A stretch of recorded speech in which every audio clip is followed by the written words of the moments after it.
টলিপাড়ার জনপ্রিয় অভিনেত্রী মধুবনী গোস্বামীকে নিয়ে সোশ্যাল মিডিয়ায় আলোচনা তুঙ্গে।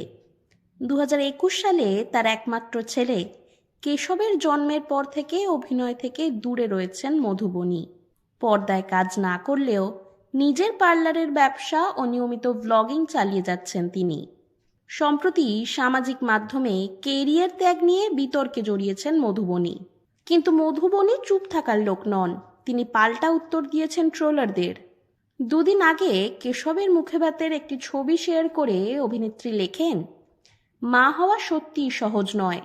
নিজের প্রমিসিং কেরিয়ারকে বুড়ো আঙুল দেখিয়ে সন্তান এবং সংসারের জন্য ত্যাগ স্বীকার করা মুখের কথা নয়। এতেই শেষ নয়, ওই পোস্টে তিনি আরও বলেন, শুধু নিজের পয়সা বা বরের পয়সা থাকলেই হয় না, সন্তান ভূমিষ্ঠ হওয়ার পর থেকে তার সঙ্গে ছায়া সঙ্গীর মতো সেটে থাকার, তার জন্য নিজের উজ্জ্বল ভবিষ্যৎকে বিসর্জন দেওয়ার মতো মনও থাকা দরকার, যেটা সবার থাকে না। মধুবনীর এই পোস্টে নেটপাড়ার একাংশ বিরক্ত হয়েছেন। এক নেট নাগরিক লেখেন, সরকারি চাকরি ছাড়লে বোঝা যেত, এমন কেরিয়ার ছেড়েছ যেখানে আবার ফেরা যায়। আমি নিজে একজন মা, কাজ করি, আমার মাও করতেন, কোনোদিনও মাতৃস্নেহ থেকে বঞ্চিত হইনি। অপর একজনের কথায়, যেটা প্রমিসিং মনে হচ্ছে সেটাই তো করছো, এই যে ডেইলি ব্লগিং, একটা অভিনয় কম্প্রোমাইজ করছো হয়তো, সেটাও আদৌ পাও কি না ভগবান জানে।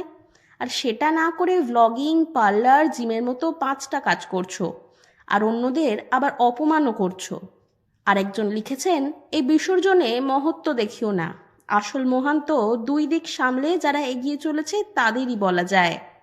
এত ট্রোলের মুখে চুপ থাকেননি মধুবনী। সোশ্যাল মিডিয়ায় অভিনেত্রী আবারও লেখেন, কারোর কারোর মতে আমি নাকি কাজ পাইনি বলে অভিনয়ের জগৎ ছেড়ে আসতে বাধ্য হয়েছি। চলুন ছেলে ভোলানোর মতো করে আপনাদেরও একটু ভোলাই। ঠিক আছে বাবা, আপনারা যা বলছেন সেটাই ঠিক, আমিই ভুল, ঠিক আছে, শান্তি হয়েছে। নিজেদের মনকে এই বলে যদি সান্ত্বনা দিতে চান দিন, তাতে আপনাদের মেন্টাল হেলথ ভালো থাকবে। শুধু একটা কথা জেনে রাখবেন, অভিনয় বলুন, ব্লগিং বলুন, স্যালো চালানোর মতো লিডারশিপ কোয়ালিটি বলুন, এই সব কিছুর জন্যই কিন্তু দক্ষতা লাগে।